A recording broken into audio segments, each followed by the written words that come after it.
सबसे पहला एग्जाम्पल हमको जो अच्छा लग रहा है वो है K4Fe(CN)6।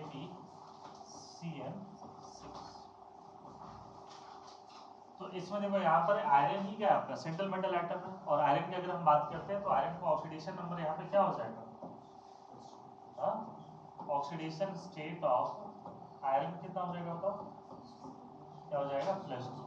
ठीक है, साथ ही साथ Cn- जो है यहाँ पर क्या है,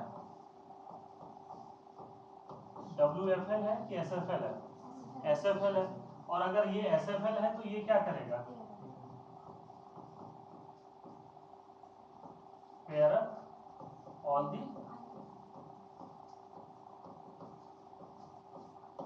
अनपेड इलेक्ट्रॉन्स, है ना, ये जितने भी अनपेड इलेक्ट्रॉन्स है उसको क्या करेगा, वो पेयर अप करेगा। अब आते हैं हम लोग, अगर आयरन नॉर्मल स्टेट में है तो इसका इलेक्ट्रॉनिक कॉन्फ़िगरेशन होता है 4s2 3d6, लेकिन आयरन यहाँ पे किस स्टेट में है, +2 में है, तो Fe+2 क्या हो जाएगा बताओ, सीधे हम लोग यहाँ पे लिख देंगे 4s0 3d6, कुछ ऐसा ही होगा। तो ये इलेक्ट्रॉनिक कॉन्फ़िगरेशन किसका है, आयरन Fe2, क्योंकि इस मॉलिक्यूल में इसी स्टेट में है। अब अगर Fe का हम लोग ऑर्बिटल डायग्राम इस तरीके से बनाते हैं और इसमें तो टोटल कितने इलेक्ट्रॉन्स यहाँ पर होंगे, 6, तो हम लोग क्या लिखेंगे 3d6, 1 2 3 4 5 और ये छठा। लेकिन हम लोग यहाँ पे देख रहे हैं कि Cl- क्या आपका SFL है, तो अगर ये SFL है तो इन अनपेड इलेक्ट्रॉन्स को क्या करेगा, पेयर अप करेगा। हो सकता है कि ये इसको पेयर अप कर दे और ये इसको पेयर अप कर दे, तो इनको पेयर अप करने से क्या हो जाएगा, ये सारे ऑर्बिटल्स क्या होने वाले हैं यहाँ पर, ये फिलअप हो जाएंगे।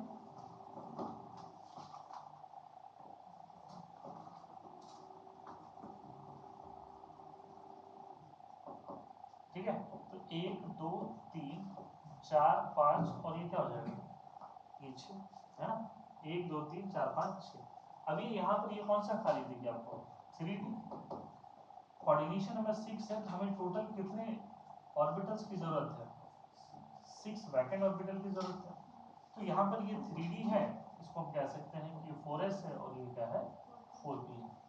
अब देखो ये Cn है, Cn SFL में यही काम करता है कि यहाँ इसके बाद से ऑर्बिटल यूज नहीं करके इनको पेयर अप करके लोअर एनर्जी ऑर्बिटल भी यूज करता है। और यहाँ से अब Cl हम लोग बढ़ना स्टार्ट कर देंगे, तो ये क्या हो जाएगा, पहला Cn, ये दूसरा, तीसरा Cn, चौथा, पांचवा और ये क्या हो जाएगा। तो हम लोग यहाँ पर कौन से ऑर्बिटल यूज किए हैं, हाँ, उसके बाद 1s और ये क्या हो जाएगा, तो हमें लग रहा है कि इससे ये सारी चीजें समझ में आ गया होगा। अब इसके स्पेसिफिकेशन के बारे में अगर हम लोग लिखें यहाँ से, तो हम लोगों ने यहाँ पर क्या यूज किया, तो D2 क्या है, sp3, है ना, sp3 D2 नहीं है, क्या कह रहे हैं हम लोग, D2 sp3, क्यों, क्योंकि हम लोग पहले किसको फिल कर रहे हैं, तो जिसमें D पे फिल कर इसलिए क्या है, ये D2 और ये S और ये P3, समझे इसको। हाउ मेनी अनपेड इलेक्ट्रॉन्स आ गए। अच्छा, इसमें इसके स्ट्रक्चर्स कैसे होते हैं बताओ, इसको हम कहते हैं ऑक्टाहेड्रल ना, ऑक्टाहेड्रल का मतलब टोटल कितने फेस, टोटल कितने फेस हो जाएंगे, हाँ 8 फेस हो जाएंगे ना। ये कौन सा स्ट्रक्चर आपको दिख रहा है, ये ऑक्टाहेड्रल ज्योमेट्री दिख रहा होगा, है ना, ये जो दिख रहा है ये कौन सा स्ट्रक्चर है, ऑक्टाहेड्रल स्ट्रक्चर। अब यहाँ पर देखो कि ये जो चारों एटम है ये तो प्लेन है, अगर ऊपर से मिलाते हैं हम लोग तो ऊपर में देखो क्या है कि एक फेस बैक साइड बनेगा, एक इधर की तरफ साइड और इधर, तो ऊपर कितना फेस बन रहा है 4, नीचे की तरफ कितने फेस बन रहा है, तो टोटल कितने फेस बन रहे हैं, तो 8 फेस बन रहा है यहाँ पर, इसलिए इसका नाम क्या है ऑक्टाहेड्रल। आपको दिख रहा होगा कि इनके एंगल्स भी जो है वो सभी 90 डिग्री वाले हैं, सभी एक बराबर, कोई ऐसा नहीं है कोई बॉन्ड बड़ा है कोई छोटा है यहाँ पर, समझे स्ट्रक्चर को, that structure is called octahedral structure. अब अगर आते हैं हम लोग यहाँ पे नंबर ऑफ अनपेड इलेक्ट्रॉन्स कितने हैं,